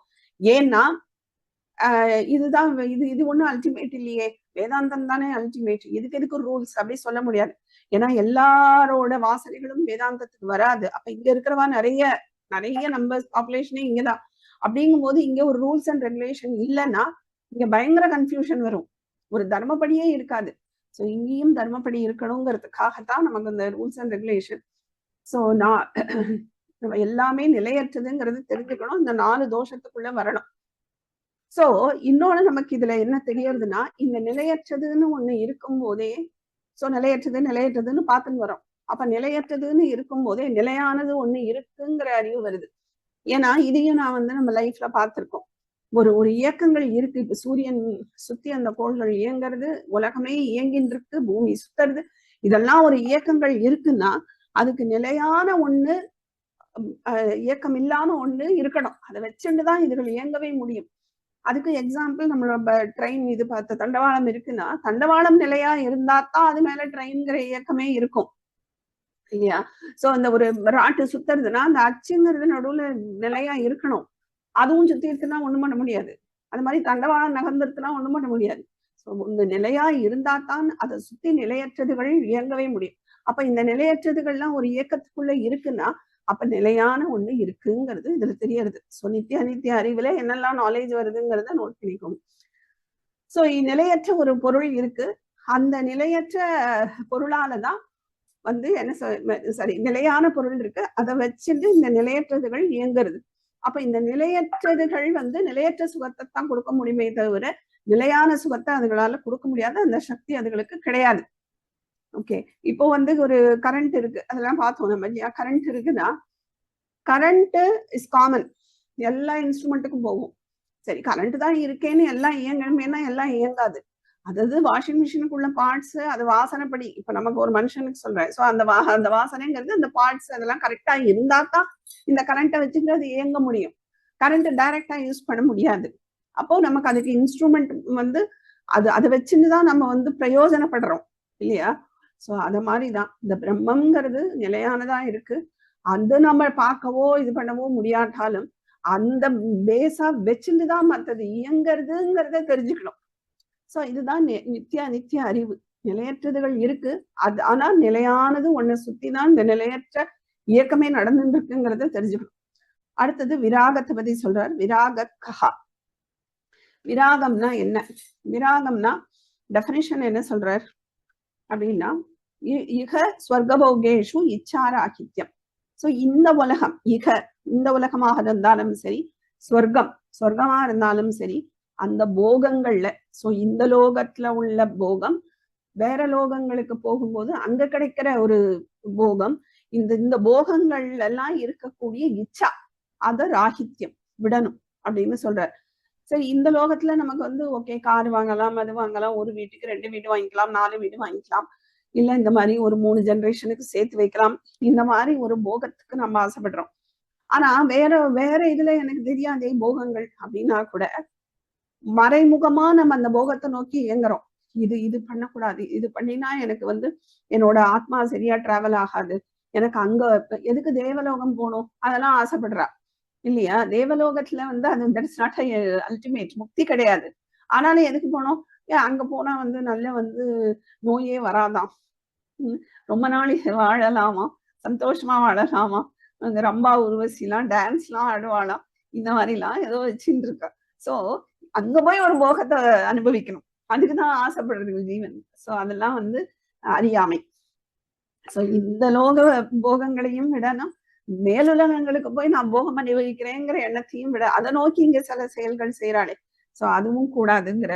அதுதான் இக ஸ்வர்கபோகேஷு இச்சாராகித்யம். சோ வைராகியம்னா என்னன்னு பார்க்கணும். சோ விகதகா ராகா தான் விராகா, அதோட பாவம் தான் வைராகியம். சோ வைராகியம்னா அந்த போகம் அப்படின்னு பாக்குறோம்ல, இக ஸ்வர்க போகேஷு, போகம். அப்ப போகம்னா என்ன அப்படின்னு பார்க்கணும். சுகம், போகம்னா சுகம். சோ ஆரோக்கியமா இருக்கிறது, நல்ல வீட்டுல இருக்கிறது, இதெல்லாம் நிறைய நம்ம போகங்களை வந்து வச்சுட்டு இருக்கோம் இந்த உலகத்துல இல்லையா? இந்த போகம் சுகம் அப்படிங்கிறது, இந்த சுகம்னா என்ன அப்படின்னா தட் இஸ் ஒரு எமோஷன், ஒரு உணர்வு. அந்த உணர்வு நாம என்ன நினைச்சிருந்தோம், இது ஒரு உணர்வுன்னு நினைக்காம காஃபி சுகம், பெட் சுகம், ஒன்னொன்னும் இந்த சினிமா சுகம், இப்படி இந்த பொருட்களை சுகமா சொல்லிடுறோமே தவிர பொருட்களாதான் இருக்கு, காஃபியா தான் இருக்கு. ஆனா அந்த சுகம் நான் நினைக்கிறது என்கிட்ட இருக்கிற ஒரு உணர்வு அது. ஆனா நான் என்ன பண்ணிடுறேன், காஃபி எனக்கு சுகத்தை கொடுக்கறது, டீ எனக்கு சுகத்தை கொடுக்கறது, இல்ல எனக்கு பரோட்டா பிடிக்கும் அது சுகத்தை கொடுக்கறது, இல்ல எனக்கு பிரியாணி பிடிக்கும் அது எனக்கு சுகத்தை கொடுக்கறது, வீடு எனக்கு சுகத்தை கொடுக்கறது. இப்படி நாம பொருட்கள்ல சுகம் இருக்குன்னு சொல்றோம். ஆனா பொருட்கள் பொருட்களாதான் இருக்கு. எனக்குள்ளதான் சுகம் இருக்கு, அதைத்தான் நான் அனுபவிக்கிறேன். ஆனா நான் என்ன நினைச்சுக்கிறேன், அந்த பொருள்ல இருந்தா சுகம் வருது, இந்த பொருள்ல இருந்தா எனக்கு சுகம் வருதுன்னு. கிடையவே கிடையாது. அந்த பொருட்கள் ஒரு சிக்னலை தான் நமக்கு அனுப்புறது. இப்போ ஒரு காஃபி ஸ்மெல் வருது அப்படின்னா அந்த காஃபி ஸ்மெல் எனக்கு ஒரு சிக்னலை தான் அனுப்புறது. ஆனா எனக்குள்ள ஒரு வாசனை இருக்கே, இந்த வாசனை கனெக்ட் ஆகுது. அது வரைக்கும் இந்த வாசனை பிரசுப்தமா இருக்கும், ஒண்ணு வெளியில வராது. ஆனா இந்த காஃபி ஸ்மெல் வந்த உடனே கனெக்ட் ஆயிடும். அப்ப எனக்கு என்னோட வாசனை வெளியில வந்துடும். சோ என்னோட வாசனை வெளியில அதை நோக்கி நான் போறேன் இல்லையா? சோ அந்த காஃபி ஸ்மெல் எல்லாருக்கும் தான் வருது, அது காமன். ஆனா எனக்கு அந்த காஃபி ஸ்மெல் பிடிச்சிருக்கு, நான் அதை நோக்கி போறேன்னா இன்னொருத்தருக்கு அது பிடிக்காம இருக்கு. ஐயோ இது என்ன இப்படி ஸ்மெல் வருது, டீ இருந்தா நல்லா இருக்கும் அப்படின்னு அவன் நினைக்கலாம். அதுக்காக காஃபி பிடிக்கலன்னு உடனே அவ வைராக்கியத்துல இருக்கான்னு அர்த்தம் இல்ல. மேபி அவளுக்கு வேற ஒண்ணு பிடிச்சிருக்கலாம், இது பிடிக்காம இருந்திருக்கலாம். அப்போ ஒருத்தருக்கு சுகத்தை கொடுக்கறது, ஒருத்தருக்கு அது துக்கத்தை கொடுக்கறது, வேண்டாங்கிற எண்ணத்தை கொடுக்கறது. அப்போ ஆனா காஃபி அவங்களுக்கு தனி ஸ்மெல்லும், இவங்க தனி ஸ்மெல்லும், அவங்க வாய்க்கு போனா வேற டேஸ்டும், இங்க போனா வேற டேஸ்டுமாவா இருக்கு. டேஸ்ட் ஒண்ணுதான், காஃபியா தான் இருக்கு, அது அதோட குவாலிட்டியில தான் இருக்கு. ஆனா எனக்குள்ள ஒண்ணு நடக்கிறதே, நான் அதை டேஸ்ட் பண்ணும்போது எனக்குள்ள ஒண்ணு நடக்கிறதே, அதைத்தான் நான் அனுபவிக்கிறேன். பொருள்ல சுகம் கிடையாது. அப்படி இருந்தா இன்னொருத்தருக்கும் அது கரெக்டா கொடுத்துருக்கணும். அப்படி இல்லையே, அவளுக்கு அது பிடிக்கல. அப்படிங்கும் போது சுகத்தை நான் எங்க அனுபவிக்கிறேன், அது உள்ள ஆத்ம சுகத்தை தான் நான் அனுபவிக்கிறேன். ஆனா அந்த நான் சொன்ன மாதிரி இந்த விளக்க கூட போட்டு கவுத்தி இருக்கேன், அதுல ஒரு 4-5 ஓட்டை போட்டிருக்கேன்னா அப்பப்போ அந்த ஓட்டை வழியா எனக்கு பிரகாசம் கிடைச்சுட்டே இருக்கு. அதே மாதிரி நான் என்ன சுத்தி நிறைய சங்கல்பம் போட்டு இருக்கேன். காஃபி இப்படி இந்த ஸ்மெல் வந்தா எனக்கு பிடிக்கும், இப்படி இந்த வடையோட ஸ்மெல் இப்படி வந்தா எனக்கு பிடிக்கும், இத மாதிரி நிறைய நான் உள்ள போட்டு இருக்கேன். சோ கரெக்டா அந்த எனக்கு பிடிச்ச ஒரு ஐட்டமோட ஒரு ஸ்மெல் வரும்போது பிடிச்சிருக்குன்னு அந்த ஸ்கிரீன் விளையாடுது. எனக்கு உள்ள இருந்து ஆத்மசுகம் கொஞ்ச நேரத்துக்கு வரும், ரொம்ப நேரம் இருக்காது. ஏன்னா அடுத்த சங்கல்பம் நிறைய நம்ம போட்டுட்டு இருக்கோம். சோ அந்த ஒரு ஓட்ட வழியா கொஞ்ச நேரத்துக்கு வர மாதிரி வரும், அவ்வளவுதான். ஆனா ஆத்ம சுகத்தை தான் நம்ம அனுபவிக்கிறோம். அப்போ இந்த சங்கல்பங்கள் நம்ம நிறைய போட்டு வச்சுட்டு இருக்கோமே. இப்போ பசங்களே இப்படிதானே, இவ்வளவு மார்க் கிடைச்சாலும் எனக்கு இப்ப நான் 1200க்கு நான் 1000 மேல வாங்கியே ஆனும், 1100 வாங்கினாதான் எனக்கு ஒரு மெடிக்கல் சீட்டுன்னு சொல்லியிருக்கான்னா அப்ப 1100 தான் அது படிக்கிறது. ஆனா அந்த 1100க்கு ஒரு 10 மார்க் குறைஞ்சா கூட வலிக்கிறது. அஜிஜோ படிப்பு நான் இவ்வளவு நாள் படிச்சதுலாம் வேஸ்டா போச்சு. ஏன்னா அது நிறைய அதுக்கு பின்னாடி போட்டு வச்சிருக்கோம். பேரண்ட்ஸ் எல்லாரும், சொசைட்டி போட்டிருக்கு, நீ இவ்வளவு வாங்கினாதான் நீ மெடிக்கல் படிச்சாதான் நீ இந்த டாக்டர், நீ இவ்வளவு தூரம் மார்க் வாங்கினாதான் இது எல்லாமே நடக்கும், லைஃபே நல்லா இருக்கும், நீ அப்பதான் சந்தோஷமா இருப்பேன், அது வரைக்கும் போட்டாச்சு. அப்ப இது நடக்கலங்கும் போது சுகம் கொடுக்க மாட்டேங்கிறது, துக்கத்தை கொடுக்கறது. ஆனா அதே இன்னொரு பையனுக்கு 800 வந்தா போறோம்னு நினைச்சிருக்கான்னு வச்சுக்கோங்க, அவனுக்கு இந்த மார்க் வந்தா அவனுக்கு ரொம்ப சந்தோஷமா இருக்கு. அப்ப அந்த மார்க்குங்கிறது வெறும் நம்பரா தான் இருக்கு. ஆனா ஒருத்தருக்கு சுகத்தை கொடுக்கறது, ஒருத்தருக்கு துக்கத்தை கொடுக்கறதுனா எங்க ப்ராப்ளம்? ரிசீவிங் எண்ட்ல தானே ப்ராப்ளம். சோ ரிசீவிங் எண்ட்ல போட்ட சங்கல்பம் தான் ப்ராப்ளம். சோ அந்த சங்கல்பமே இல்லைன்னா இல்லையா, ஸ்கிரீனை போட்டு மறைக்கலன்னா, ஸ்கிரீன் விழுந்தாதான், ஸ்கிரீன் இருக்கு, அந்த ஸ்கிரீன் விழும்போது நான் ஒரு சுகத்தை அனுபவிக்கிறேன். அப்ப அந்த ஸ்கிரீனே இல்லைன்னா எனக்கு நான் எப்பவுமே சுகஸ்வரூபத்துல இருப்பேனே. அப்ப நம்ம அந்த சங்கல்பங்களை போட போட நமக்கு துக்கம் தான். ஆனா நம்ம என்ன நினைச்சுட்டு இருக்கோம் இவ்வளவு நாளா, நான் ஒண்ணு ஆசை வச்சு அதை அடையிறேன்னா தானே எனக்கு சுகம். ஆசையே இல்லைன்னா நான் எப்படி சுகமா இருப்பேன்? ஒண்ணு நான் ஆசைப்படணும், அது எனக்கு கிடைக்கணும், அப்பதானே சுகம் அப்படின்னு நம்ம நினைச்சுப்போம். கிடையவே கிடையாது. ஆசைகள் வெளிநோக்கி ஓட ஓட, ஆசைகள் பட சங்கல்பம் போட போட நமக்கு துக்கங்கள் தான் ஜாஸ்தி. ஏன்னா அது சுகத்தை கொடுக்காது. கரெக்டா நம்ம எக்ஸ்பெக்ட் பண்ற அந்த குவான்டிட்டி, அந்த மார்க்கு, இல்லை அந்த மாதிரி வீடு, என்ன நம்ம ஒரு எக்ஸ்பெக்டேஷன் வச்சிருக்கோமோ அது கிடைக்கும் போதுதான் எனக்கு இந்த ஸ்கிரீனே விழும். அதுவும் ஃபார் வெரி ஷார்ட் பீரியட். ஏன்னா அடுத்த சங்கல்பம் ரெடியா இருக்கு எனக்கு, அதனால எனக்கு அது கொடுக்காது. நான் அப்படியே சந்தோஷப்பட்ட விஷயமே எனக்கு பின்னாடி துக்கத்தையும் கொடுக்கறது. சரி இது ஒண்ணு அப்பாடா எப்பவும் சந்தோஷத்தை கொடுக்கறதானா இல்ல, அதுவே எனக்கு பின்னாடி துக்கத்தை கொடுக்கறது. ஏன்டா மெடிக்கல் படிக்க வந்தோன்னு அப்புறம் அந்த பையனே நினைப்பான் இல்லையா? நீங்க நிறைய இந்த இன்சிடென்ட் பார்க்கலாம். அப்போ நம்ம சுகம் சுகம்னு நோக்கி போக போக ஸ்கிரீன் போட போட நம்ம ஃபுல்லா ஆத்ம சுகத்தை மறைக்கிறோம். நம்ம உண்மையான அந்த பியூர் சுகத்தை விட்டு தள்ளி போறோம். அப்ப அந்த ஸ்கிரீன் விழுந்தாதான் எனக்கு சுகம்னு நான் வச்சுட்டு இருக்கேன். ஆனா அந்த ஸ்கிரீன் விழும்போது நான் ஒரு சந்தோஷப்படுறேனே, ஓ இதுதான் நல்ல சுகம், நல்லா இருக்கேன், அப்ப நான் இது மாதிரி தேடி தேடி போகும்போது எனக்கு சுகம் நிறைய கிடைக்குமேன்னு நினைக்கிறோம். தப்பான கணக்கு. அந்த ஸ்கிரீனே இல்லைன்னா நான் எப்படி இருப்பேன்னு நினைச்சு பார்க்கணும். அப்புறம் எப்பவுமே சுகஸ்வரூபத்துல இருப்பேன். அப்போ எப்பவுமே நம்ம ஸ்கிரீன் போடக்கூடாது. சங்கல்பம் போட போட அது நமக்கு தடைகள் தான். அது சுகஸ்வரூபத்தை மறைக்கிறது. சோ இதுதான் நம்ம பார்த்தோம். இதுதான் காமகா.